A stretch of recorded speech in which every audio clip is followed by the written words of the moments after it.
یہ رمضان کا روزہ جو کسی بھی کنڈیشن میں معاف نہیں ہے، ہاں کسی بھی کنڈیشن میں معاف نہیں ہے، رخصتی تو ہے لیکن معافی نہیں ہے۔ اگر بیمار ہو چھوڑ دو، لیکن بیماری ٹھیک ہو جانے کے بعد چھوٹے ہوئے روزے کو پورا کرنا ہے۔ سفر میں ہو چھوڑ دو، بعد میں پورا کرنا ہے۔ یہ روزہ اتنا زبردست فریضہ ہے کہ رمضان کے مہینے میں اگر عورتیں پیریڈ سے ہو جائیں، ان کو مہینہ شروع ہو جائے تو وہ نماز بھی چھوڑیں گی اور روزہ بھی چھوڑیں گی۔ 5 دن 6 دن جتنی جس عورت کی عادت ہے اتنے دن نماز نہیں پڑھیں گی، اتنے دن روزہ بھی نہیں رکھیں گی۔ لیکن روزے کا فریضہ اتنا اہم ہے، اسلام یہ کہتا ہے کہ جب عید کے بعد وہ صحیح ہو جائیں، نہا لیں، پاک ہو جائیں، تو چھوٹے ہوئے روزے تو وہ پورے کریں گی، لیکن ان دنوں کی چھوٹی ہوئی نمازیں وہ پوری نہیں کریں گی۔ نمازیں معاف ہیں، یعنی چھوٹی ہوئی نمازیں ان دنوں کی ان عورتوں کو پورا کرنے کا حکم نہیں دیا، وہ ان کے اوپر سے معاف کر دی گئی ہیں، لیکن چھوٹے ہوئے روزوں کو ان کو ہر حال میں پورا کرنا ہوگا۔ جرجیت صاحب روزہ رکھتے رکھتے بیمار ہو گئے، 2 روزے چھوٹ گئے، سوچتے تھے کہ عید کے بعد رکھ لیں گے، لیکن 2 روزے جرجیت صاحب نہیں رکھ پائے۔ محرم کا مہینہ شوال کا مہینہ جانے سے پہلے پہلے انتقال ہو گیا۔ جرجیت صاحب کے جو 2 روزے چھوٹ گئے ہیں ان کو پورا رکھنا تھا، بیماری کی وجہ سے چھوٹے، ان کو پورا رکھنا تھا دوسرا سال روزہ آنے سے پہلے پہلے، لیکن انتقال ہو گیا۔ تو یہ مرنے کے بعد بھی میرے اوپر سے معاف نہیں ہے، اب یہ چھوٹے ہوئے 2 روزے میری اولاد پورا کرے گی، میری بیوی رکھے گی، میری بہن رکھے گی، میرا باپ رکھے گا، میرے خون کا کوئی رشتہ ہوگا وہ رکھے گا۔ غور کیجئے، یہ اتنا زبردست فریضہ ہے یہ روزہ جو کسی بھی کنڈیشن میں معاف نہیں ہے۔ بہت زیادہ کوئی بوڑھا آدمی ہے جو روزہ ہی نہیں رکھ سکتا ہے، اس کے اوپر سے بھی معاف نہیں ہے، ہر روزہ نہیں رکھے گا، لیکن ہر ایک دن کے روزے کے بدلے میں مال فدیہ دے گا، ایک مسکین کھانا کھلائے گا، ایک فقیر کو کھانا کھلائے گا، پیٹ بھر کے اس کو کھانا کھلانا ہے۔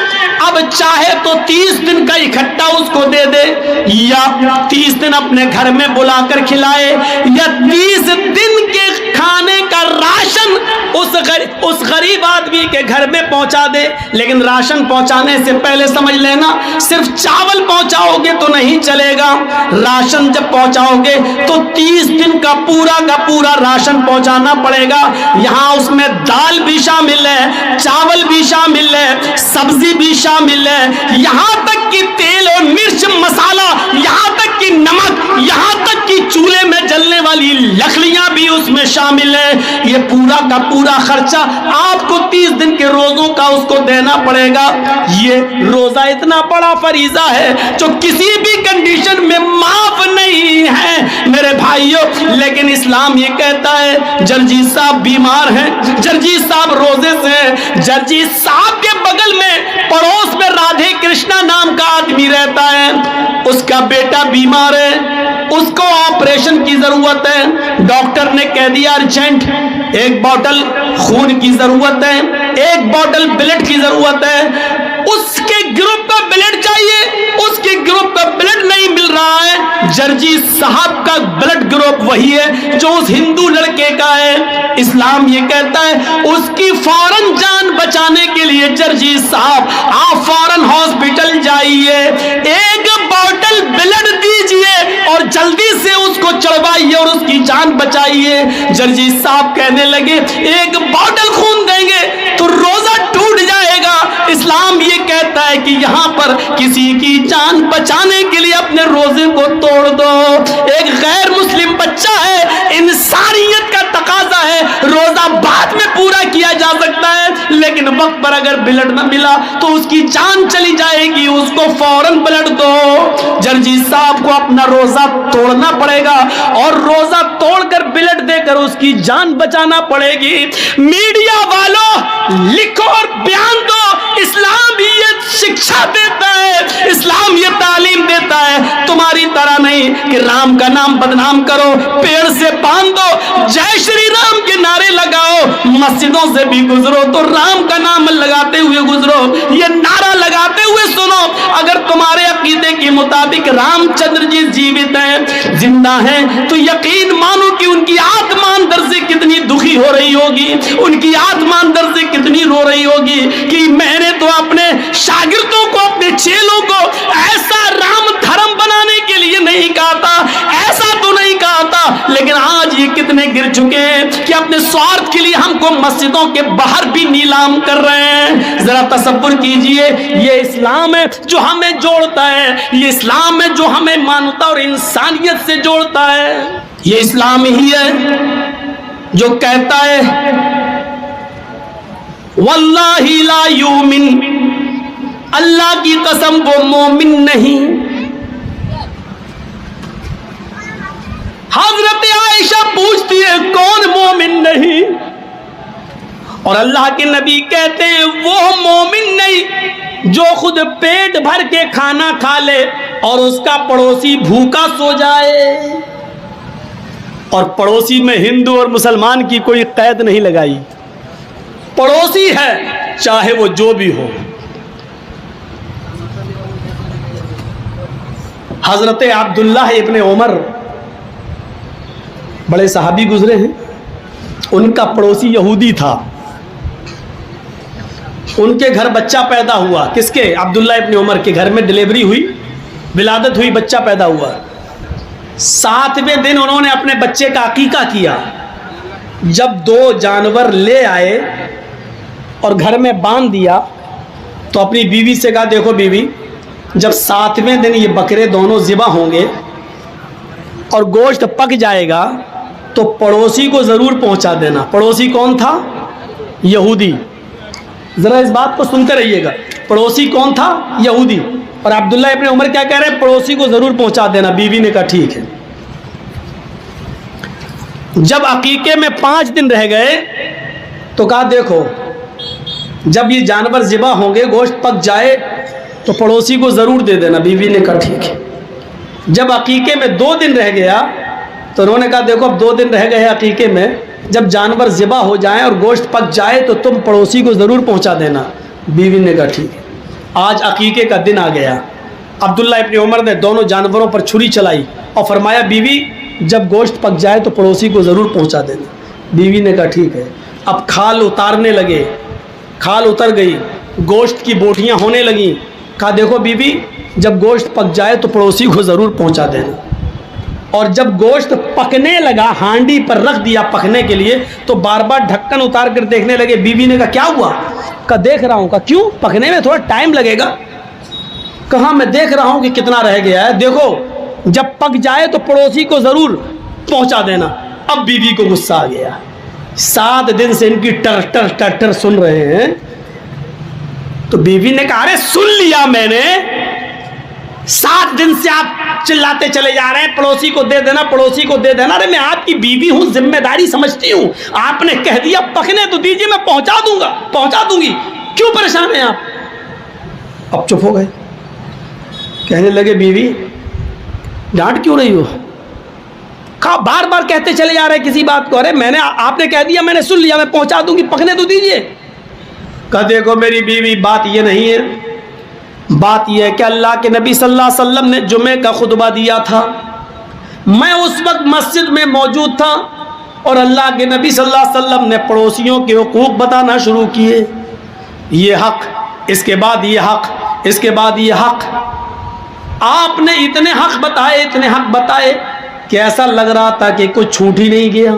اب رہ کیا گیا ہے؟ اب ایسا لگ رہا تھا کہ اب اللہ کے نبی جو بھی بولیں گے کہیں ایسا نہ ہو کہ آگے یہ بول دیں کہ جس مکان میں تم رہتے ہو اس مکان میں بھی پڑوسی کا اتنا اتنا حصہ ہے, اتنا حصہ تمہارے پڑوسی کا. ایسا لگ رہا تھا, اتنے حقوق بتائے کہ مجھے ڈر لگنے لگا کہ ہم جس گھر میں رہتے ہیں اس میں بھی کہیں پڑوسی کا حصہ نہ بتاتے کہ اتنا حصہ پڑوسی کا.